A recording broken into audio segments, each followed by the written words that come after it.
Kingdom Protista eukaryotic और prokaryotic के बीच में पड़ा हुआ है. They are forming link. That is why it is said to be a link between prokaryotic and eukaryotic organism. Dinoflagellates की जो क्लास होती है हम उसको पायरोफाइटा बोलते हैं.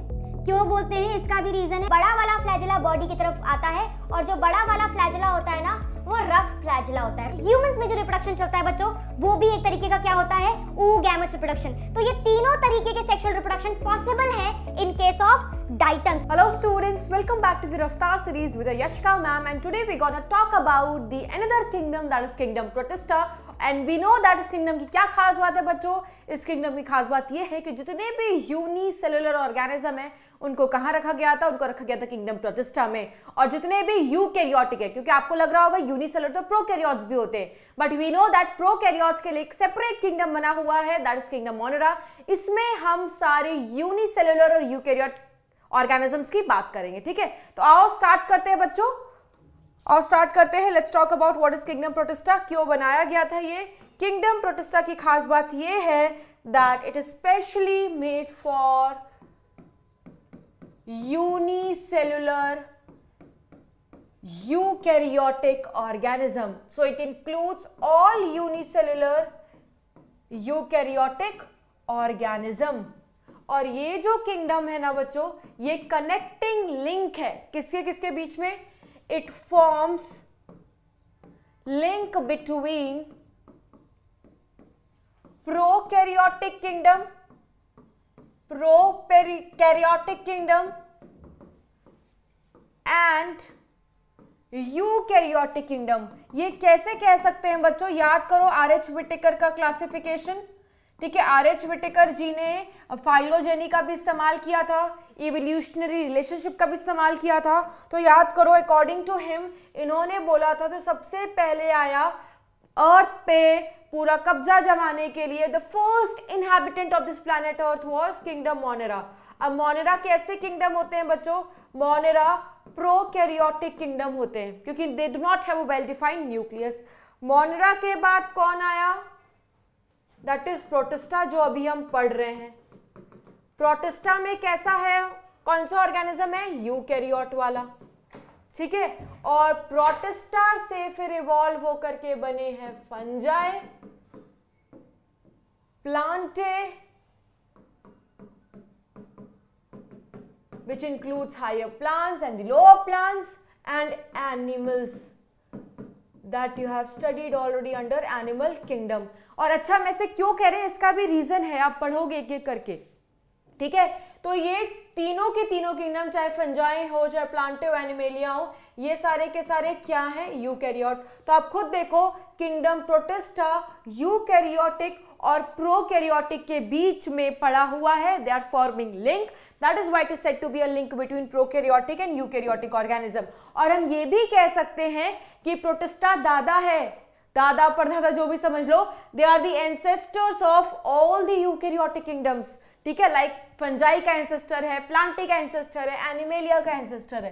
तो ये बात हम लिखेंगे that they are said to be ancestors of all eukaryotic kingdoms, all eukaryotic kingdoms. अगर ये यूकैरियोट है बच्चों तो इसके पास वेल डिफाइंड क्या होगा? हर इसके मेंबर के पास well defined membrane bound organelle होगा. पहले तो हम लिख लेते हैं वेल डिफाइंड न्यूक्लियस होगा. ठीक है, and they will have membrane bound organelle also. Membrane bound organelle also. Membrane bound organelle तो होगा ही. मेम्ब्रेन बाउंड ऑर्गेनेल में हमें पता है बच्चों सिंगल वाले भी आते हैं और डबल वाले भी आते हैं. तो सिंगल वाले हमें पता है कौन कौन से हैं, आपको मोनेरा में भी बताया था. कौन कौन से हैं बच्चों? You have all your endomembrane system वाला पार्ट, तो वो मिल जाएगा. ठीक है, सिंगल मेम्ब्रेन वाला भी प्रेजेंट है, डबल मेम्ब्रेन क्योंकि इसमें कुछ फोटोसिंथेसिस वाले होंगे तो उनके पास डबल मेम्ब्रेन वाला क्लोरोप्लास्ट भी होगा. एनर्जी वगैरह करने के लिए अगर यूकैरियोट है बच्चों तो इनके पास माइटोकॉन्ड्रिया भी होगा. ठीक है, और इनके पास राइबोसोम्स कैसे होंगे बच्चों? इनके पास जो राइबोसोम्स होंगे वो 70S राइबोसोम सॉरी बच्चों 70s तो प्रोकैरियोट्स के पास होते हैं ना, इनके पास राइबोसोम कैसे होंगे 70s वाले राइबोसोम में, ठीक है 80s वाले राइबोसोम होंगे विच इज अ यूकैरियोटिक राइबोसोम। कैसा राइबोसोम है बच्चों, यूकैरियोटिक राइबोसोम। और क्या लिखा हुआ है, अच्छा एनसीईआरटी पढ़ोगे तो लिखा हुआ है कि इस किंगडम की जो बाउंड्री है, boundary of this kingdom is not well defined. ये तीसरी लाइन है बच्चों, ठीक है, और इस पे बहुत क्वेश्चन पूछा जाता है कि कौन सा ऐसा किंगडम है जिसकी बाउंड्री डिफाइन नहीं है, क्योंकि एनसीईआरटी स्टेटमेंट है तो आपको याद होनी चाहिए ये किंगडम प्रोटिस्टा के लिए कहा गया है। क्यों, क्योंकि एनसीईआरटी ने लिखा हुआ है कि अगर एक ऑर्गेनिज्म फॉर वन बायोलॉजिस्ट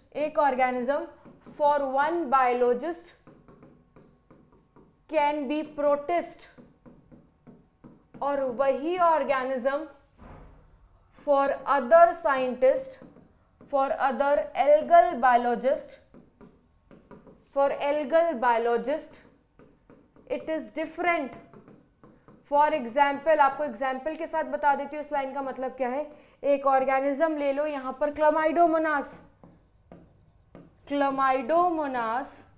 को RH व्हिटेकर ने कहां पर रखा, किंगडम प्रोटिस्टा में, क्योंकि उनके हिसाब से एक ये प्रोटिस्ट है, क्लमाइडोमोनास इज अ प्रोटिस्टन, बट दूसरे साइंटिस्ट के हिसाब से क्लमाइडोमोनास क्या है, दूसरे साइंटिस्ट के हिसाब से क्लमाइडोमोनास एक एल्गी है। तो आप खुद देख सकते हो कि एक ही ऑर्गेनिज्म एक साइंटिस्ट के लिए कुछ और है, दूसरे साइंटिस्ट के लिए कुछ और है, तो इसकी कोई स्पेसिफिक बाउंड्री नहीं है। That is why we say that boundary of this kingdom is not well defined. और आप सोचोगे सही क्या है बच्चों, सही दोनों है, दोनों का बेसिस अलग अलग है। जैसे मैंने आपको पहले भी एग्जाम्पल दिया था, आप नीट टॉप करोगे, वी विल से दैट आप हमारे बच्चे हो, आपके स्कूल वाले जहां पर आप एनरोल्ड हो वो बोलेंगे वो आप उनके बच्चे हो, मम्मी पापा बोलेंगे अलग से आप हमारे बच्चे हो। गलत कोई नहीं कह रहा, सबका क्राइटेरिया बेसिस का अलग अलग है ना, तो गलत दोनों में से कोई नहीं कह रहा। ये यूनिसेलुलर है, ये यूकैरियोट्स है, इसीलिए प्रोटिस्ट है। RH व्हिटेकर के अकॉर्डिंग बिल्कुल सही है। ये एल्गी के पिगमेंट्स रखता है, इसके पास सारे कैरेक्टर्स एल्गी वाले हैं, तो ये ग्रीन एल्गी भी है, तो ये एल्गल बायोलॉजी भी सही है। तो आपसे पूछा जाएगा RH व्हिटेकर के अकॉर्डिंग बताओ तो बताना प्रोटिस्ट है, अगर पूछा जाए एल्गल बायोलॉजिस्ट के अकॉर्डिंग बताओ तो बताना इट इज एल्गी, ठीक है। और ये लाइन एनसीईआरटी की है, याद रखना।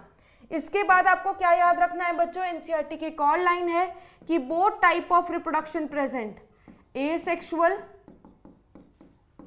as well as sexual reproduction present, sexual reproduction present कैसे होती है, by cell fusion, ये भी लिखा हुआ है, and zygote formation। अब एक एक करके जब अलग अलग पढ़ोगे तो देख लोगे कहां पर एसेक्सुअल वाली चल रही है, कहां पर सेक्सुअल वाली, और अगर एसेक्सुअल चल रहा है तो क्या चल रहा है, बाइनरी फिजन चल रहा है, रैपिड मल्टीप्लिकेशन क्या चल रहा है, we gonna talk about that later on, ठीक है। इसके बाद यहां पर both type of meiosis can be seen, zygotic as well as gametic, depend करता है प्रोटिस्ट कौन सा है, बट मियोसिस दोनों चल सकती है। किसी किसी प्रोटिस्ट में तो दोनों टाइप ऑफ मियोसिस चलती है, बट तुम्हें याद नहीं करना, एनसीईआरटी इतना बताती नहीं है, सिर्फ इतना याद रख लेना कि दोनों type of meiosis can be seen in different types of protist, ठीक है बच्चों। और क्या जानते हो आप इनके बारे में, यूकैरियोट्स है तो यूकैरियोट्स वाले तो सारे पॉइंट्स हमने लिख ही लिए हैं, ठीक है। एंड इनका जो मोड ऑफ न्यूट्रिशन है ना बच्चों, mode of nutrition is diverse, very diverse, ठीक है। तो इनका यही मोड ऑफ न्यूट्रिशन बेसिस बन जाता है किंगडम प्रोटिस्टा को डिफरेंट मेंबर्स में डिवाइड करने का। जैसे हमने पढ़ा मेटाबॉलिक डाइवर्सिटी सबसे ज्यादा डाइवर्स कहां पर है, किंगडम मोनेरा में। न्यूट्रिशनल डाइवर्सिटी कहां पर ज्यादा है, you can see in kingdom Protista. How, so you can see one flow chart which is there on the next slide. ये देखो किंगडम प्रोटिस्टा को किस बेसिस पे, on the basis of nutrition, किस बेसिस पे बच्चों, on the basis of nutrition divide किया गया है 3 पार्ट में। पहला है ऑटोट्रॉफिक और फोटोसिंथेटिक ऑर्गेनिज्म, दैट मीन्स इस वाले कैटेगरी में वो प्रोटिस्ट हैं जो फोटोसिंथेसिस कर सकते हैं, तो इनको हम फोटोसिंथेटिक प्रोटिस्ट बोलते हैं सीधा, ठीक है। और फोटोसिंथेटिक कौन होता है बच्चों? प्लांट्स होते हैं। प्लांट्स को हम क्या बोलते हैं? प्रोड्यूसर। इसीलिए इनको एक और नाम दे सकते हैं, दैट इज प्रोड्यूसर प्रोटिस्ट, ठीक है। इसमें कौन कौन आता है बच्चों? इसमें आप पढ़ोगे डाइटम्स के बारे में, डाइनोफ्लैजलेट्स के बारे में, यूग्लिनॉइड्स के बारे में। डाइनोफ्लैजलेट्स की जो क्लास होती है हम उसको पायरोफाइटा बोलते हैं। क्यों बोलते हैं इसका भी रीजन है, आगे बताएंगे। जो डाइटम्स वाला होता है इसको तो एनसीईआरटी लिखती है क्राइजोफाइट्स, हेडिंग आप देख सकते हो। क्राइजोफाइट्स के एग्जाम्पल होते हैं डाइटम्स, और यूग्लिनॉइड्स का जो क्लास होता है बच्चों उसका नाम होता है यूग्लिनोफाइटा। क्या नाम होता है? यूग्लिनोफाइटा। तो इसके अंदर हम 3 पढ़ेंगे, क्या क्या? पायरोफाइटा, क्राइजोफाइटा, यूग्लिनोफाइटा। अब आपको खुद पता है बच्चों फाइटा का मतलब क्या होता है? प्लांट्स। तो इनको प्लांट्स की तरह क्यों बोला जा रहा है? Because they are photosynthetic. और देखो फिर से हमें सबूत मिल गया कि why they are said to be producer. आगे जाकर के आज के लेक्चर में हमें इन तीनों को डिटेल में पढ़ना है, ठीक है। कल के लेक्चर में हम इनको और इनको डिटेल में पढ़ेंगे। बट आओ बता देते हैं कि ये दोनों किस बेसिस पर बने हैं। होंगे तो ऑब्वियसली बच्चों न्यूट्रिशन के ही बेसिस पर, क्योंकि न्यूट्रिशन के बेसिस को इस्तेमाल करके इनको क्लासिफाई किया गया है, ठीक है। तो पहला हमने पढ़ लिया। दूसरा है कंज्यूमर डीकंपोजर, मतलब जो पहले कंज्यूम करें and then they gonna decompose it. इसमें आते हैं बच्चों स्लाइम मोल्ड्स, इसमें आते हैं स्लाइम मोल्ड्स। स्लाइम मोल्ड्स के 2 टाइप होते हैं बच्चों, एक होता है सेलुलर स्लाइम मोल्ड और एक होता है एसेलुलर स्लाइम मोल्ड, ठीक है। बट एनसीईआरटी हमें इतना डिटेल नहीं पढ़ाती, तो स्लाइम मोल्ड्स के बारे में कल हम बात करेंगे क्या क्या चीजें हमें पढ़नी है। फिर एक होता है protozoans, you already know about, कि एनिमल्स के रिलेटिव्स हैं। कहते हैं कि एनिमल्स जो बने होंगे वो इन्हीं से बने होंगे।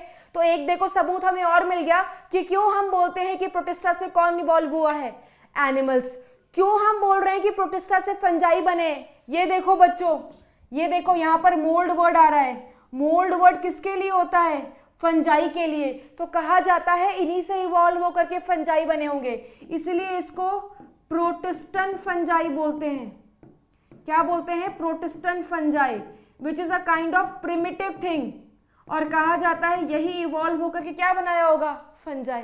ये प्रोड्यूसर से मैच कर रहे हैं, दैट मीन्स इन्हीं से क्या बने होंगे आगे जाकर के? प्लांट्स। तो आप खुद देखो कि यही प्रोटिस्ट है, सारे के सारे हैं तो प्रोटिस्ट ही ना।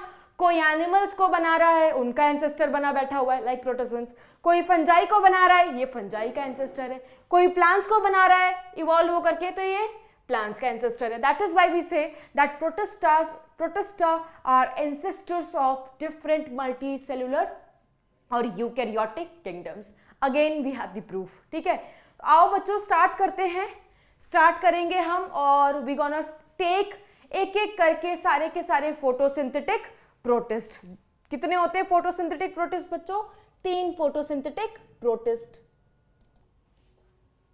ठीक है। आओ स्टार्ट करते हैं बच्चों। Let's talk about the 3 photosynthetic protist, ठीक है। प्रोटोजोअन्स, ये जो आप यहाँ पर आपको नाम दिखाई दे रहे हैं, इनके बारे में डिटेल हम कल पढ़ेंगे, ठीक है। आज का lecture it is totally based on photosynthetic protist. Okay, so photosynthetic protist ऐसे पढ़ेंगे हम बच्चों टेबल की फॉर्म में, सो दैट हमारे लिए पढ़ना थोड़ा इजी हो जाए, ठीक है। तो photosynthetic protist as you can see बच्चों, एज यू कैन सी हमने डिवाइड कर रखा है 3 उसमें क्लासेस में। The first one is chrysophytes, or you can say chrysophyta. The other one is pyrophytes, pyrophyta. या कह सकते हैं यूग्लिनोफाइट्स, यूग्लिनोफाइटा. Phyta itself indicate that it is what? It is something which is related to plants. Plants क्यों? Because they have a pigments, they are photosynthetic and many more.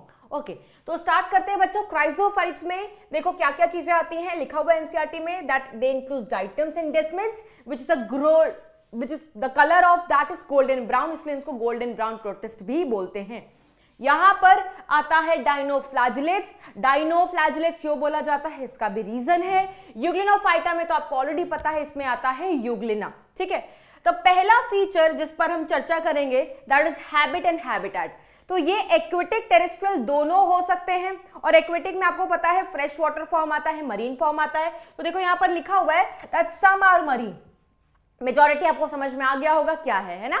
Majority fresh water में मिल सकते हैं, but generally some are marine. ठीक है, next है they are mainly what, they are mainly marine form. ये NCERT की लाइन है, primarily marine, few forms are fresh water. Few forms कैसे होते हैं बच्चों, फ्रेश वाटर।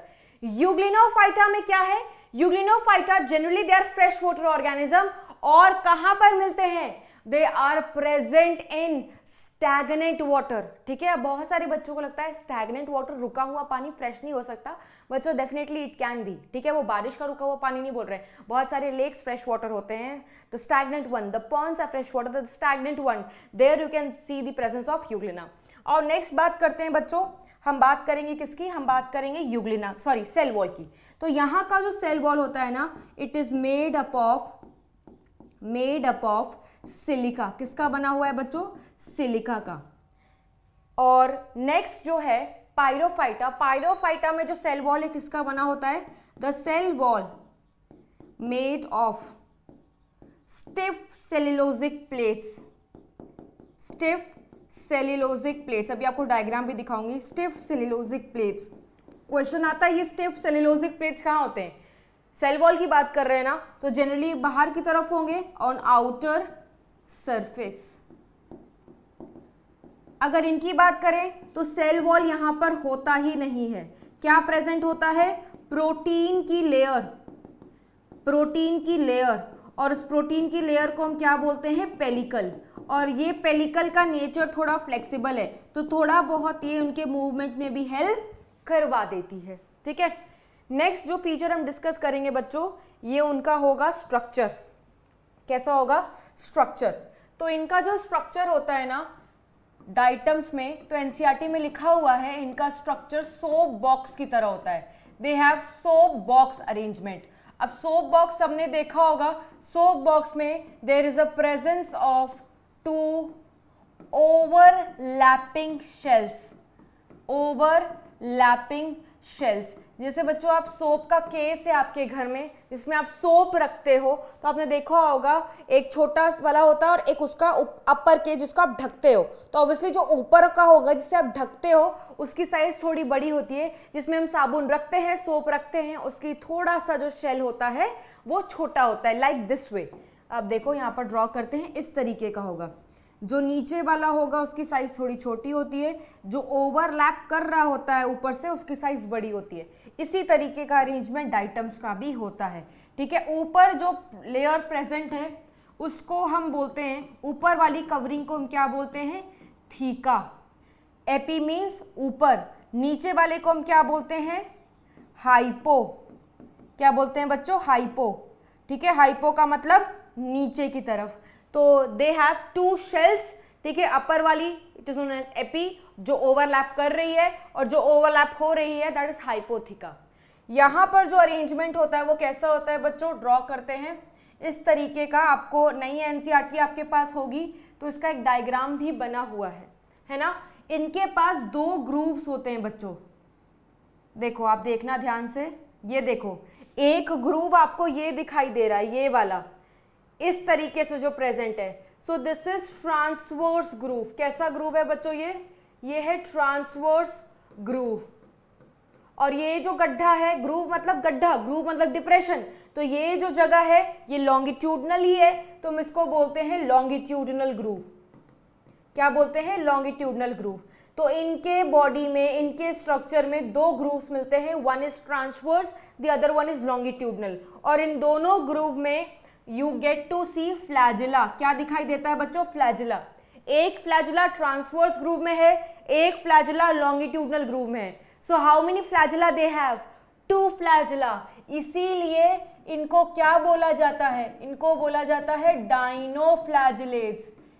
ठीक है, डाई स्टैंड्स फॉर 2 और फ्लैजिलेट्स मतलब फ्लैजिला है इनके पास। There is a presence of two flagella, one it is present in transverse groove and one it is present in longitudinal groove. तो ये इनका स्ट्रक्चर है। और ये जो बाहर से ऐसे होते हैं ना बच्चों, यहाँ पर ये बहुत थिक होता है, टफ होता है, रिजिड होता है, क्योंकि ये स्टिफ सेल्यूलोजिक प्लेट्स हैं। एक तरीके से इनको प्रोटेक्शन प्रोवाइड करके रखती है, एक तरीके से इनका कवच है ये, ठीक है, कवच है। जब लड़ाई वड़ाई में जाएंगे तो यही कवच इनके काम आएगी। तो you can already see where it is present, बाहर की तरफ, आउटर सरफेस। स्टेटमेंट में लिखते हैं कि stiff cellulosic plates inner surface की तरफ प्रेजेंट है, तो वो फॉल्स स्टेटमेंट होगी। It is present on outer surface, NCERT statement, ठीक है। नेक्स्ट है यूग्लिना का स्ट्रक्चर। तो यूग्लिना का स्ट्रक्चर अगर सिंपल सा हम ड्रॉ करें तो इस तरीके से ड्रॉ करेंगे, ये रहा, ठीक है। और पुरानी एनसीईआरटी की बात करूं तो सिर्फ इस तरीके का दिखाती थी, ठीक है, जिसमें ये कहती जरूर थी कि एक फ्लैजिला ये है, दूसरा फ्लैजिला ये है, बट एक फ्लैजिला इतना छोटा होता है कि वो बॉडी के अंदर ही रहता है। सिर्फ बड़ा वाला फ्लैजिला बॉडी की तरफ आता है, और जो बड़ा वाला फ्लैजिला होता है ना, वो रफ फ्लैजिला होता है। रफ क्यों बोलते हैं बच्चों? क्योंकि उस फ्लैजिला पर हेयर की प्रेजेंस होती है, हेयर प्रेजेंट। और जब हेयर प्रेजेंट हो जाता है तो सरफेस स्मूथ नहीं रहता, क्या हो जाता है? रफ। तो ऐसे फ्लैजिला को हम क्या बोलते हैं? Rough flagella. बट जो नई एनसीईआरटी है ना, 2-3 साल पहले जब रिवाइज हुई थी, तो इसने इस छोटे वाले फ्लैजिला को भी बाहर निकलता हुआ दिखा दिया था। बट उससे हमारे आंसर पर कोई फर्क नहीं पड़ेगा, क्योंकि अभी भी एनसीईआरटी जो लिखती है कि इनके पास 2 फ्लैजिला है, बिल्कुल इनके पास 2 फ्लैजिला है। This is 1 flagella, this is the second flagella, है ना। फिर एनसीईआरटी लिखती है कि एक फ्लैजिला छोटी है और एक फ्लैजिला बहुत बड़ी है। तो आप देखो, एक फ्लैजिला छोटी है और ये फ्लैजिला इस पे कंपैरिजन में बहुत बड़ी है। एक फ्लैजिला रफ वाली होती है और ये फ्लैजिला कैसी होती है बच्चों? स्मूथ फ्लैजिला है। स्मूथ फ्लैजिला हम क्यों बोलते हैं? बिकॉज हेयर इसमें नहीं होता, हेयर इज एब्सेंट। और ये जो बाउंड्री बनी है बच्चों, ये बाउंड्री पेलिकल कहलाती है, जो कि एक प्रोटीन की लेयर है, क्योंकि यहाँ पर सेल वॉल नहीं होता है। और जब भी आप इनका डायग्राम्स देखते हो यूग्लिना का बच्चों, आपको यूग्लिना के डायग्राम में ऐसे ऐसे पैरेलल सेप्टा दिखाई देता है, इस तरीके का, है ना। तो इस पैरेलल सेप्टा को क्या बोलते हैं? और ये जो पैरेलल सेप्टा है ना, ये टेढ़ी है, ऑब्लिक है, ऑब्लिक मतलब टेढ़ा। और इस पैरेलल सेप्टा को हम बोलते हैं मायोनिम्स। क्या बोलते हैं बच्चों? मायोनिम्स, ठीक है। This is what? This is oblique septa, जो कि इनके में दिखाई देता। ऑब्लिक क्यों? क्योंकि आप देख रहे हो स्लांटेड है, ठीक है। और इसका जो नेचर है ना बच्चों, ये कैसा है? इसका नेचर कॉन्ट्रैक्ट और एक्सपैंड कर सकता है, कॉन्ट्रैक्ट और एक्सपैंड कर सकता है। That means they can help in locomotion and movement, they can help in locomotion and movement, ठीक है बच्चों। तो वैसे तो इनके पास लोकोमोशन के लिए भगवान जी ने फ्लैजिला तो दिया ही हुआ है, बट फ्लैजिला के साथ साथ ये भी थोड़ा बहुत मदद कर सकते हैं, ठीक है। और क्योंकि ये फ्रेश वाटर ऑर्गेनिज्म है, ऑस्मोसिस वगैरह होगा, तो उसके लिए इनके पास क्या होता है बच्चों? कॉन्ट्रैक्टाइल वैक्यूल होता है। क्या होता है? Contractile vacuole. डिटेल्ड वैसे अगर मैं पढ़ाने बैठ जाऊँ यूग्लिना का स्ट्रक्चर, तो इसमें बहुत सारी चीजें हैं, ठीक है, बट आपको इतनी सारी चीजें करने की जरूरत नहीं है, बिकॉज एनसीईआरटी डायग्राम को लेकर के ज्यादा कुछ एक्सप्लेन नहीं करती है। डायग्राम में जो आपको चीजें ध्यान रखनी है, वो रखनी है फ्लैजिला। नहीं तो I have added one euglena का diagram, you can see this one. तो इसमें और भी आपको चीजें दिखाई दे रही होंगी, क्योंकि यूकैरियोटिक ऑर्गेनिज्म है, तो you can C nucleus present है। ये माउथ है, ठीक है। माउथ को हम क्या बोलते हैं बच्चों? साइटोस्टोम बोलते हैं, जो यहाँ से खाना वगैरह लेते हैं, ठीक है। और ये इनका क्या है? रिजर्वॉयर। 2 फ्लैजिला जहाँ पर यूनाइट करता है, उसको हम बोलते हैं बच्चों पैरा फ्लैजिलर बॉडी। अब आप खुद देखो, ये जो डायग्राम मैंने नेट से निकाला है, इसमें भी आपको एक बड़ा फ्लैजिला बाहर आते हुए सिर्फ दिखाई दे रहा है। जनरली बहुत जगह आपको यही दिखाई देगा। वो तो हमारी एनसीईआरटी थोड़ी भोली है ना, तो एक छोटा स्मॉल फ्लैजिला भी निकाल के दिखा देती है। वो सोच रही थी इतने दिन से एनसीईआरटी में वही फ्लैजिला है, ठीक है। थोड़ा बड़ा हुआ होगा, 4-5 साल पुराना हो चुका है, तो अब वो यूग्लिना ग्रो कर गया है। तो it's just a joke, but yes आपको याद ऐसे ही करना है जैसा एनसीईआरटी हमारी कहती है। जो बड़ा वाला फ्लैजुला होता है उसके एक ही तरफ हेयर होता है, और जब हेयर एक ही तरफ होता है ना बच्चों, since hair present only on one side, such flagella is said to be stichonymatic flagella। ऐसे फ्लैजुला को क्या बोलते हैं बच्चों? Stichonematic flagella. यहाँ पर फ्लैजुलम है तो भी सही है, फ्लैजुलम एक सिंगुलर, क्योंकि सिंगल है ना, एक ही फ्लैजुला है तो उसको हम बोलते हैं, ठीक है। यहाँ पर ये देखो रिजर्वायर की जो मेम्ब्रेन है, ये जो रिजर्वायर है, ये रिजर्वायर की मेम्ब्रेन पर यहाँ स्टिग्मा है, स्टिग्मा को हम आई स्पॉट बोलते हैं, ठीक है। और ये जो आई स्पॉट होता है ना बच्चों यूग्लिना में, ये फोटो सेंसिटिव है, दैट मीन्स फोटो को सेंस कर सकता है।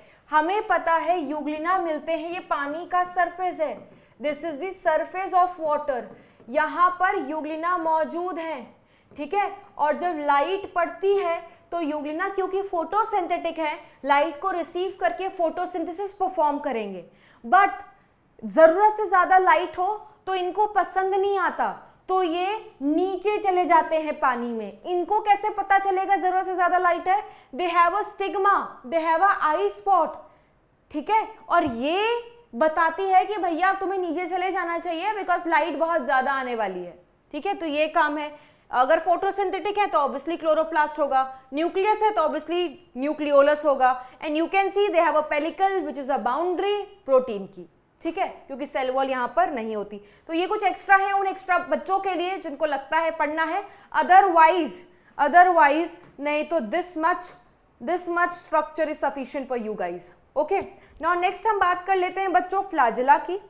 फ्लैजुला यहाँ पर एब्सेंट है, आप खुद देखो, हमने जब सोप बॉक्स स्ट्रक्चर बनाया था तो कोई फ्लैजुला नहीं बनाया था, तो it is absent in vegetative structure, it is absent in vegetative structure. अब रिप्रोडक्टिव स्ट्रक्चर में कोई स्पोर वोर बना ले तो वो उसके बारे में बात नहीं कर रहे हैं हम, हाँ, बट जब वेजिटेटिव स्ट्रक्चर में है, जब हमने बनाया तो देयर वाज नो फ्लैजुला। यहाँ पर कितने फ्लैजुला थे? यहाँ पर 2 फ्लैजुला थे, और वो जो 2 फ्लैजुला होते हैं बच्चों, वो one is present in transverse groove, one is present in transverse groove and other one in longitudinal groove। ये हमने डायग्राम में भी बना रखा है ना। और क्या होता है बच्चों, और क्या होता है? आपने खुद देखा, एक फ्लैजुला ऐसे पड़ा हुआ है ट्रांसवर्स ग्रूव में, एक फ्लैजुला ऐसे पड़ा हुआ है, तो ये क्या है? 90 डिग्री।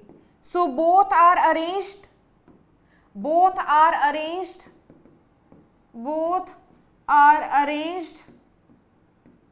Eight 90 degree angle. तो इसकी वजह से दोनों इस तरीके का मूवमेंट कॉज कराते हैं। जब डायनोफ्लैजलेट्स चलते हैं तो इस तरीके की मूवमेंट होती है because of these 2 flagella. 2 flagella इस तरीके से डायनोफ्लैजलेट्स को घुमाते हैं, इसको बोल रहे हैं हम स्पिनिंग मूवमेंट। ऐसे घूम घूम के जब मूवमेंट होती है इसको बोलते हैं स्पिनिंग मूवमेंट। और क्योंकि डायनोफ्लैजलेट्स इस तरीके से चल रहे हैं, दैट इज वाई इनका एक और नाम होता है, दैट इज व्हर्लिंग विप्स। क्या नाम होता है बच्चों? व्हर्लिंग विप्स। व्हर्लिंग विप्स क्यों बोल रहे हैं? बिकॉज इनकी स्पिनिंग मूवमेंट हो रही है। स्पिनिंग मूवमेंट क्यों हो रही है? क्योंकि 2 फ्लैजुला किस तरीके से प्रेजेंट है? 90 डिग्री टू ईच अदर, ठीक है। उसके बाद यूग्लिना में भी 2 फ्लैजुला है, यूग्लिना में भी 2 फ्लैजुला है। One is small and other one is large, ठीक है। ये जो स्मॉल वाली है ये स्मूथ फ्लैजुला होती है, और जो लार्ज वाली है वो रफ फ्लैजुला होती है। रफ क्यों? Since hair present on one side, और उस वन साइड फ्लैजुला में जब हेयर प्रेजेंट होती है तो बता रखा है ऑलरेडी, इसको क्या बोलते हैं? स्टिकोनिमैटिक फ्लैजुला, ठीक है। उसके बाद अगर ये फोटोसिंथेटिक है बच्चों तो जाहिर सी बात है इनके पास क्या प्रेजेंट होगा, पिगमेंट्स। तो और डिस्कस कर लेते हैं बच्चों। देखो क्लोरोफिल ए की शुरुआत तो साइनोबैक्टीरिया से ही हो गई थी, तो आप देख सकते हो जहां जहां पर आप फोटोसिंथेसिस की बात करोगे वहां वहां पर क्लोरोफिल ए आपको दिखाई दे रहा है। क्लोरोफिल ए होगा ही होगा क्योंकि यूनिवर्सल पिगमेंट है। जितने भी फोटोसिंथेटिक ऑर्गेनिज्म होंगे there you will see the presence of chlorophyll a. Apart from chlorophyll a यहां पर क्लोरोफिल सी है, यहां पर क्लोरोफिल सी है और यहां पर क्लोरोफिल बी है। क्लोरोफिल बी कहां पर प्रेजेंट होता है, प्लांट्स में। और ये वाला क्लोरोफिल बी बिल्कुल किससे मैच करता है, they are identical to plants. तो ये भी एक वजह है जिसकी वजह से हम बोलते हैं कि प्लांट्स हो सकता है इन्हीं से बने हो, ये उनके एंसेस्टर्स हो। ठीक है, उसके बाद क्लोरोफिल ए क्लोरोफिल सी के साथ यहाँ पर कैरोटिन्स होते हैं बच्चों। देखो कैरोटिन्स के बहुत सारे टाइप है, अल्फा और beta.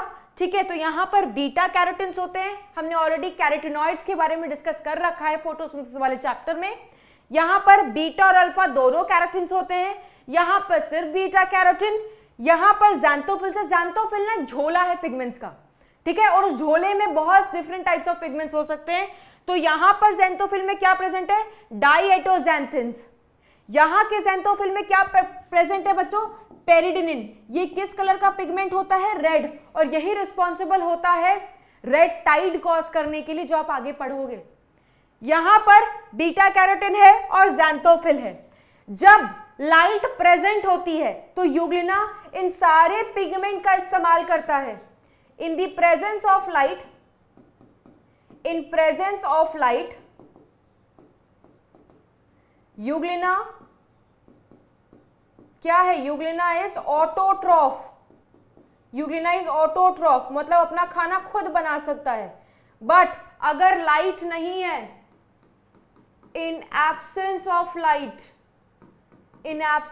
light, it start predating on other smaller organism। दूसरे छोटे जानवरों को खाना शुरू कर देता है जो भी उसको फ्रेश वाटर मिलते। प्रीडेशन का मतलब खाना। तो ये न्यूट्रिशन कैसा है बच्चों, ये न्यूट्रिशन तो हेटेरोट्रॉफिक है।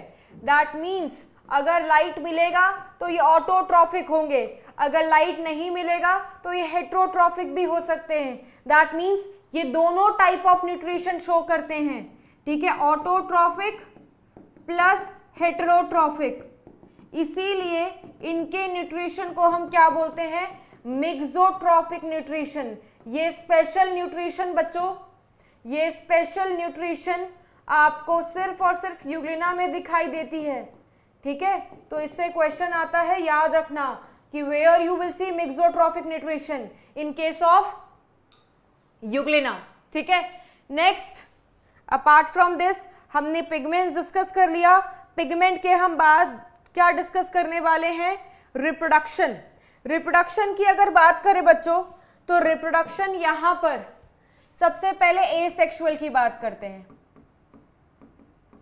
तो जो एसेक्सुअल रिप्रोडक्शन है यहां पर क्या चलता है, binary fission. Binary fission, but binary fission कब होगा बच्चों, बाइनरी फिजन होता है ड्यूरिंग फेवरेबल कंडीशन। जब उनको अपने मुताबिक का सब कुछ मिले तब वो बाइनरी फिजन से डिवाइड कर जाएंगे। ठीक है, that means during unfavourable condition, during unfavourable condition क्या होगा, they undergo perennation, they undergo perennation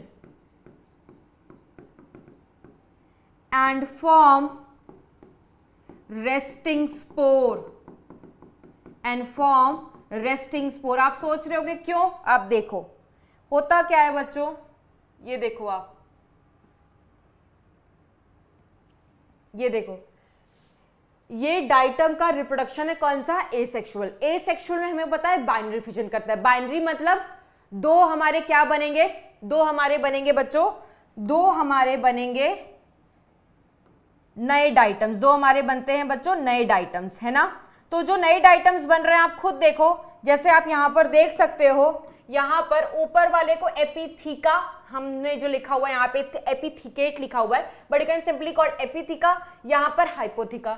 जब क्या हो रही है, ये क्या हो रहा है, बाइनरी फिजन, बाइनरी फिजन, ठीक है, ये नया बना, नया का ये एपी और नए का ये हाइपो, ये भी बना। आप खुद देखो, ये वाला जो साइज बना है और ये वाला साइज बना है, इसमें क्या है, फर्क है ना। इसकी साइज क्या है, स्मॉल है। ये पेरेंट अब आगे जाके जब बनेगा, ये जब खुद डिवाइड करेगा, ये खुद इतना छोटा है, तो जो दूसरा डॉटर सेल आएगा, आप देखो ये वाला, सॉरी ये वाला देखो, ये और स्मॉल है। जब ये आगे डिवाइड करेगा तो और स्मॉल होता चला जाएगा। दैट मीन्स जैसे जैसे बाइनरी फ्यूजन होता चला जा रहा है, वैसे वैसे डाइटम की साइज छोटी होती चली जा रही है। तो वो उनके लिए एक टाइम पर अनफेवरेबल हो जाएगा, क्योंकि बहुत ज्यादा साइज छोटी आएगी, तो वो उनको चाहिए नहीं। तो उस टाइम से पहले, मतलब उस कंडीशन से पहले, जब इतनी छोटी साइज हो जाती है, तो वो डिवाइड करना बंद कर देते हैं और एक वो रेस्टिंग स्टेज में चले जाते हैं। रेस्टिंग स्टेज में जाकर के साइज को ठीक करते हैं एंड दोबारा से डिवाइड करना शुरू करते हैं। क्या करते हैं, दोबारा से डिवाइड करना शुरू करते हैं। अब आप सोच रहे होंगे साइज रिड्यूस क्यों हो रही है। रिड्यूस इसलिए होती है बच्चों, मान लो ये किसी का हाइपो है, एक डाइटम का, और ये उसी डाइटम का एपी है, एपिथीका है ना। तो जब ये डिवाइड करता है ना बच्चों, जब ये डिवाइड करता है, तो दूसरे डॉटर सेल का एपी वाला तो एपी रहता है, और ये जो हाइपो है ना, हाइपो ऑलरेडी छोटा है, ये नए डॉटर सेल का एपी बन जाता है। तो आप खुद सोचो, जब ये एपी बन गया है, तो इसका जो नीचे वाला होगा वो तो इससे छोटा ही होगा। तो आप खुद देखो साइज कितनी छोटी हो गई। अब जब ये दोबारा से डिवाइड करेंगे, वही फिनोमिना चलेगा, और साइज छोटी हो जाएगी। तो उस टाइम पर वो डिवाइड नहीं करते हैं, अपने साइज को ठीक करते हैं, जो पहले से सेल है उसको हटा देते हैं, नया शेल बनाते हैं, साइज ठीक करते हैं, फिर दोबारा से डिवाइड करते हैं। ये कहानी बस समझाने के लिए थी, आपको याद रखना है कि generally they divide with the help of binary fission. उसके बाद हम बात करते हैं बच्चों सेक्सुअल तरीके की, सेक्सुअल मोड। सेक्सुअल मोड, तो सेक्सुअल मोड में 3 पॉसिबिलिटी है, 3 टाइप्स। यहां पर नाम लिख दे रही हूं, सेपरेट पेज लूंगी समझाने के लिए। एक है आइसोगैमी, एक है एनआइसोगैमी, और एक होता है ओगैमी। ये वर्ड एनसीईआरटी ने भी इस्तेमाल किए हुए हैं बच्चों, और समझते हैं इसका मतलब क्या होता है। आइसोगैमी आप कब कहते हो, आइसोगैमी बोलोगे, या कहीं कहीं पर आइसोगैमस सेक्सुअल रिप्रोडक्शन होता है, मतलब सेम है, ठीक है। तो आइसोगैमी क्या होता है, आइसोगैमी होता है ऐसा सेक्सुअल रिप्रोडक्शन जिसमें सेम दिखने वाले गैमीट्स का फ्यूजन हो। तो फ्यूजन ऑफ सेम या सिमिलर मॉर्फोलॉजिकल गैमीट्स। आइसो का मतलब ही क्या होता है बच्चों, सेम। तो मान लो अगर एक गैमीट ऐसा है, ठीक है, इसके पास अगर 2 फ्लैजिला हैं बिल्कुल सेम, तो दूसरा गैमीट भी बिल्कुल ऐसा ही होना चाहिए, वो भी मोटाइल होना चाहिए, और कितना फ्लैजिला होना चाहिए, 2। तो ये भी सेम, ये भी सेम, बिल्कुल सेम। और जब सेम गैमीट एक दूसरे को अप्रोच करते हैं, और अप्रोच करने के बाद पास पास आते हैं, पास पास आने के बाद फ्यूजन होता है। फ्यूजन होने के बाद जब ऐसा जाइगोट बनेगा, तो ये जाइगोट किसका रिजल्ट है, ये जाइगोट रिजल्ट है आइसोगैमस रिप्रोडक्शन का। तो आइसोगैमस रिप्रोडक्शन हम तब बोलते हैं जब सेम गैमीट्स का फ्यूजन हो, ठीक है। कब हम एनआइसोगैमी बोलते हैं, कब हम एनआइसोगैमी बोलते हैं, एनआइसोगैमी बोल सकते हो, एनआइसोगैमस बोल सकते हो। ये तब बोलोगे जब 2 अलग अलग दिखने वाले गैमीट्स फ्यूज करेंगे, to fusion of 2 dissimilar gametes. मान लो एक गैमीट की साइज इतनी बड़ी है, 2 फ्लैजिला उसके पास, दूसरी गैमीट की साइज थोड़ी छोटी है। जब ऐसे दो अलग अलग गैमीट्स आपस में फ्यूज करेंगे और जाइगोट बनाएंगे, तो ये जो जाइगोट है जो सेक्सुअल रिप्रोडक्शन के बनाए, सेक्सुअल रिप्रोडक्शन कैसा कहलाएगा? एनाइसोगैमस। क्यों? क्योंकि अलग अलग है, डिसिमिलर है, ठीक है। और एक होता है बच्चों, एक होता है oogamous। क्या होता है? oogamous। oogamous, oogamous हम कब बोलते हैं? oogamous हम बोलते हैं बच्चों, ये भी बच्चों एक तरीके का एनाइसोगैमस है। क्यों? इसमें जो मेल होगा वो स्मॉल होगा और नॉन मोटाइल होता है, और जो फीमेल होगी वो लार्ज होगी एंड मोटाइल होगी, ठीक है। अगर ड्रॉ करें तो इतनी बड़ी फीमेल गैमीट और एक छोटा सा पिद्दू सा मेल गैमीट। तो ये देखो यहां पर भी अगर कायदे से देखें तो अलग अलग टाइप ऑफ गैमीट है, और जब अलग अलग टाइप ऑफ गैमीट होंगे तो वो एक तरीके का एनाइसोगैमस है। बट इसको अलग नाम क्यों दिया है? सिर्फ इसलिए क्योंकि जब मेल मोटाइल हो, फीमेल नॉन मोटाइल हो, मेल जब छोटा हो, फीमेल बहुत बड़ा हो, ठीक है, ऐसे रिप्रोडक्शन को हम oogamous बोलते हैं। You can take our example, जैसे स्पर्म्स मोटाइल होते हैं और जो ओवा नॉन मोटाइल होता है। तो ह्यूमंस में जो रिप्रोडक्शन चलता है बच्चों, वो भी एक तरीके का क्या होता है? oogamous reproduction. तो ये तीनों तरीके के सेक्सुअल रिप्रोडक्शन पॉसिबल है in case of diatoms, in case of chrysophytes. Okay, so हमने यहां पर देख लिया बच्चों। अब नेक्स्ट ग्रुप का बात करते हैं। नेक्स्ट ग्रुप है यहाँ पर पायरोफाइटा, जिसमें डाइनोफ्लैजिलेट्स आता है। डाइनोफ्लैजिलेट्स में there is a presence of rapid multiplication of cells. ये बहुत इजीली सेल डिवीजन का इस्तेमाल करते हैं बच्चों, रैपिड सेल डिवीजन का, ठीक है। और इसकी वजह से इनकी जो रिप्रोडक्शन एबिलिटी है बहुत ज़्यादा स्ट्रांग है, और इसी की वजह से फिनोमेना भी कॉज करते हैं, जिसके बारे में बात करेंगे, दैट इज रेड टाइड, ठीक है। और ये तो कैसा हो गया? ये तो एक तरीके का हमारा नॉर्मल सेल डिवीजन है, ठीक है। अगर मैं सेक्सुअल की बात करूं तो इनके सेक्सुअल में, ये एनसीईआरटी की लाइन है बच्चों, सेक्सुअल में there can be a presence of isogamy sexual reproduction और एनाइसोगैमी। दोनों तरीके के रिप्रोडक्शन यहाँ पर दिख सकते हैं।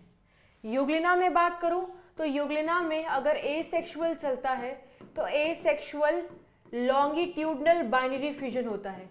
Longitudinal binary fission, binary fission, जैसे लॉन्गिट्यूडनल बाइनरी फिजन का मतलब क्या है? अगर ये यूग्लिना का शेप है तो यूग्लिना यहां से इस तरीके से लॉन्गिट्यूडनली डिवाइड करके it is going to form 2 daughter cells of euglena. But ये कब होगा बच्चों? During favourable condition, during favourable condition. Unfavourable condition के दौरान, अनफेवरेबल कंडीशन के दौरान ये सिस्ट बना लेते हैं। उस सिस्ट वाले स्टेज को हम बोलते हैं पाल्मेला स्टेज, ठीक है। ये सिस्ट बना लेते हैं। सिस्ट कैसे बनता है थोड़ा बहुत आपने पढ़ा होगा, नहीं तो क्लास 12 में पढ़ोगे। प्रोटेक्टिव लेयर्स बन जाते हैं, एक तरीके से समझ लो जैसे एंडोस्पोर था ना, तो एंडोस्पोर में प्रोटेक्टिव लेयर बनी थी अनफेवरेबल कंडीशन के टाइम बैक्टीरिया में, तो उसी प्रकार का यहाँ पर एक सिस्ट स्टेज बन जाता है अपने आप को अनफेवरेबल कंडीशन से बचाने के लिए। सो दैट स्टेज इज कैट टू बी पाल्मेला। यहाँ पर सेक्सुअल स्टेज का कोई अता पता अभी तक नहीं है, तो it we write it is not known till date, ठीक है। तो ये हो गया तीनों टाइप में रिप्रोडक्शन की बातें।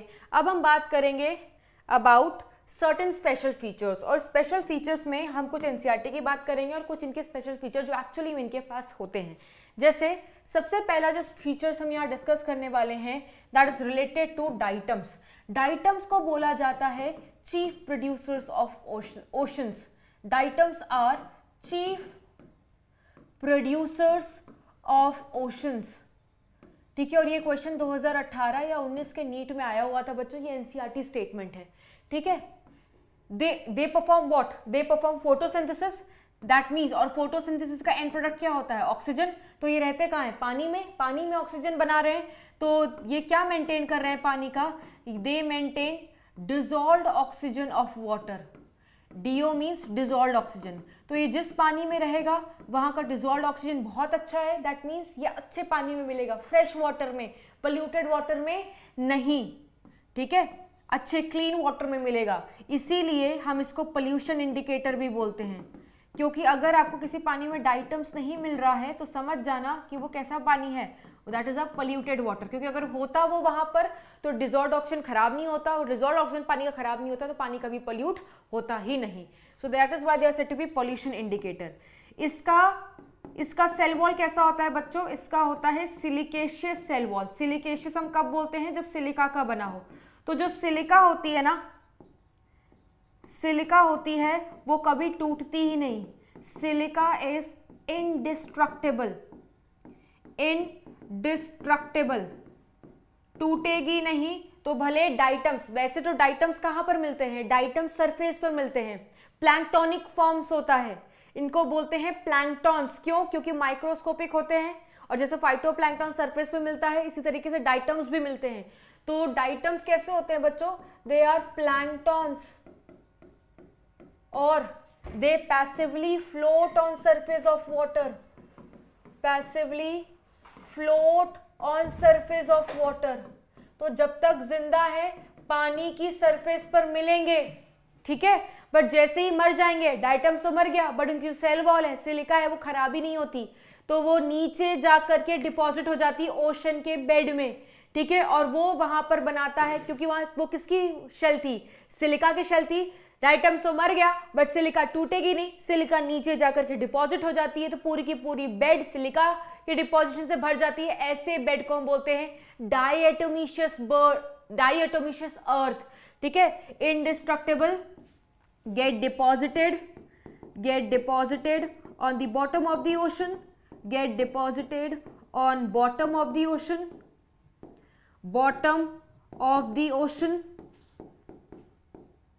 and form diatomaceous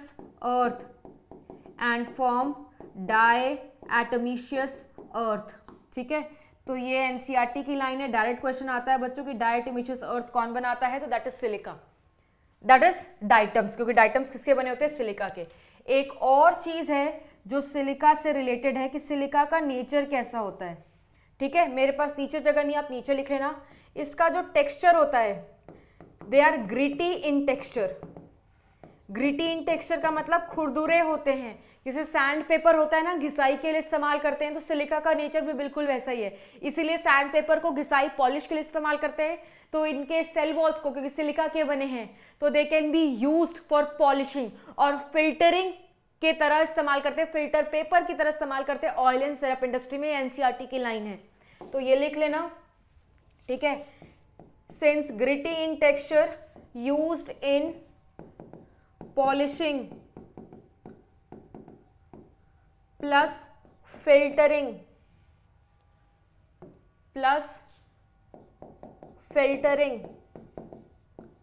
in oil and syrup industry. तो ये कुछ स्पेशल फीचर्स है बच्चों जो एनसीईआरटी में लिखा हुआ है।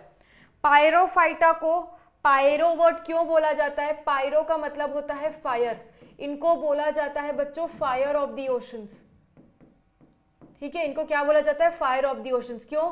बिकॉज ये एक फिनोमिना एग्जिबिट करते हैं, that is bioluminescence. Bioluminescence I guess physics में पढ़ा होगा। ये कौन सा फिनोमिना होता है? जब ये लाइट एमिट करें बच्चों रात में। और इसको बायो वर्ड क्यों लिखा जा रहा है? क्योंकि ये जो लाइट प्रोड्यूस कर रहा है ये एक बायोलॉजिकल ऑर्गेनिज्म प्रोड्यूस कर रहा है, और वो बायोलॉजिकल ऑर्गेनिज्म कौन है? पायरोफाइट्स, डाइनोफ्लैजिलेट्स। आप सबने शायद ये फिनोमिना देखा होगा बच्चों। ये फिनोमिना ऐसा लग रहा है कि रात में ये चमक आ रही है, ऐसा लगता है मोती है, बट ये मोती नहीं है, ये डाइनोफ्लैजिलेट्स हैं जो रात में लाइट एमिट कर रहे हैं, ठीक है। That is why they are said to be fire of the oceans, ठीक है। That is why they are said to be fire of the oceans. जैसे वो मूवी है ना, अगर आपने शायद से देखी, एक विलेन, ठीक है, इसमें श्रद्धा कपूर और Siddharth Malhotra, if I am not wrong. तो श्रद्धा कपूर मरने वाली होती है, तो उसने एक डायरी बनाई होती है जिसमें उसने विश लिखे होती है कि उसको क्या क्या देखना है मरने से पहले। तो उसमें एक ये विश होती है कि उसको ये बायोल्यूमिनेसेंस इफेक्ट देखना है, और बच्चों आप सोचो कि गंगा रिवर में जाकर के आप ये फिनोमिना देखो तो नहीं दिखाई देगा। क्यों नहीं दिखाई देगा? क्योंकि ओशन वाटर में दिखाई देगा, सी वाटर में दिखाई देगा, क्योंकि ये डायनोफ्लैजिलेट्स मेनली कहां पर मिलते हैं? सी वाटर में या ओशन वाटर में। And such type of phenomena it's to bioluminescence, very beautiful phenomena. अगर कभी जाओ और देखने को मिले तो try to capture that. Okay, तो ये एक स्पेशल फीचर है किसका? पायरोफाइटा का। दूसरा जो स्पेशल फीचर है that they causes red tide, they causes red tide. कौन से डायनोफ्लैजिलेट्स रेड टाइड कॉज करते हैं? वो डायनोफ्लैजिलेट्स हैं गोनियोलेक्स, गोनियोलेक्स एंड जिम्नोडियम। ये याद रखना, इस पे क्वेश्चन आता है, एनसीईआरटी में भी है। और ये जो रेड टाइड है ना, ये क्या होती है बच्चों? टॉक्सिक होती है। ये एनसीईआरटी में लिखा हुआ है, दिस इज टॉक्सिक। टॉक्सिक क्यों? क्योंकि जाहिर सी बात है ये क्या सिक्रीट करती होगी? टॉक्सिन। तो ये एक टॉक्सिन सिक्रीट करती है जिसका नाम होता है सेक्सीटॉक्सिन। सेक्सीटॉक्सिन एक न्यूरोटॉक्सिन है। न्यूरोटॉक्सिन मतलब नर्व को खराब करती है, नर्व सेल्स को, है ना। और ये कहां पर है? ये फिनोमिना कहां देखने को मिल रहा है? पानी में। ठीक है, तो जाहिर सी बात है टॉक्सिन भी कहां देखने को मिल रहा होगा? पानी में। और पानी में जनरली कौन रहते हैं? फिशेस। तो ये पैरालिटिक सेल फिश पॉइजनिंग का नाम सुना है? सुना होगा, नहीं सुना है तो बस इतना याद रखना कि ये जो टॉक्सिन है ये जो एक्वेटिक ऑर्गेनिज्म है उनको मार सकता है। ये एनसीईआरटी की लाइन है, ठीक है। किल एक्वेटिक ऑर्गेनिजम्स, सो ये हार्मफुल है एक्वेटिक ऑर्गेनिजम्स के लिए, ठीक है। तो डायरेक्ट क्वेश्चन जो आपसे पूछा जाता है कि रेड टाइड कौन कॉज करता है, तो डायनोफ्लैजिलेट्स या पायरोफाइट्स। रेड सी कौन कॉज करता है, तो कल पढ़ा था साइनोबैक्टीरिया। यूग्लिनोफाइटा में ज्यादा से ज्यादा स्पेशल फीचर तो हमने लिख ही लिया है कि इनके पास मिक्सोट्रॉफिक न्यूट्रिशन होता है, ये हमें ऑलरेडी पता है, ठीक है। क्योंकि ऑटोट्रॉफिक हेटरोट्रॉफिक बोथ हैं, डिपेंड करता है। लाइट है तो ऑटोट्रॉफिक होंगे, पिगमेंट का इस्तेमाल करेंगे, लाइट नहीं है तो हेटरोट्रॉफिक बन जाते हैं। And they are said to be connecting link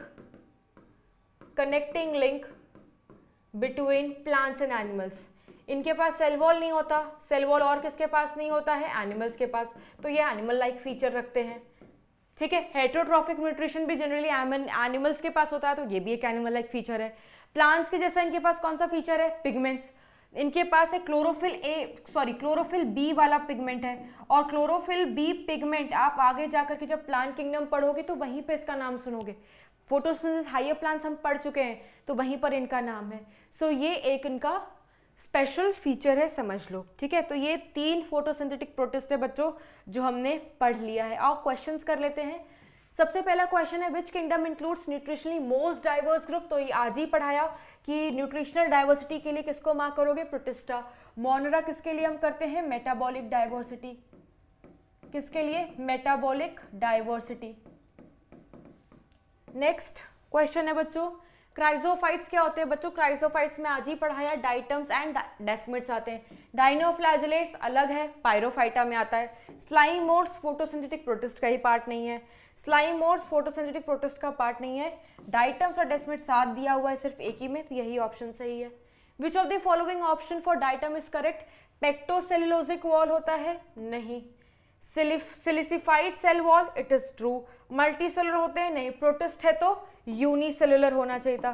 produces सेक्सीटॉक्सिन, ये कौन करता है? डायनोफ्लैजिलेट्स। डायनोफ्लैजिलेट्स, तो एक ही सही है, दैट इज ऑप्शन नंबर 2। नेक्स्ट है रेड टाइड कौन कॉज करता है बच्चों? रेड टाइड रैपिड मल्टीप्लिकेशन का रिजल्ट है, क्योंकि अभी पढ़ाया है ना कि dinoflagellates they can rapidly multiply and that is the reason they lead to the red tide phenomena. तो रेड टाइड किसकी वजह से होता है? अभी लिखवाया था gonyaulax and gymnodinium. Being photosynthetic, which organism in absence of light they can behave as heterotrophs? ये बताया बच्चों यूग्लिना। यूग्लिना दोनों फीचर रखता है, लाइट ना मिले दूसरे ऑर्गेनिज्म को खाने लगता है और उस खाने वाले न्यूट्रिशन को हम दूसरे के खाने वाले न्यूट्रिशन को हम बोलते हैं हेटेरोट्रॉफिक। डायटोमिशियस अर्थ कौन बनाता है बच्चों? डाइटम्स। डाइटम्स क्यों बोला जा रहा है इसको? क्योंकि डाइटम्स किसके बने होते हैं? सिलिका। और सिलिका से ही क्या बनता है? डायटोमिशियस अर्थ, क्योंकि सिलिका कभी टूटती नहीं है। तो ऑप्शन नंबर सी, ठीक है। So that's all for this lecture बच्चों। नेक्स्ट लेक्चर में मिलते हैं, तब तक के लिए bye bye and take care.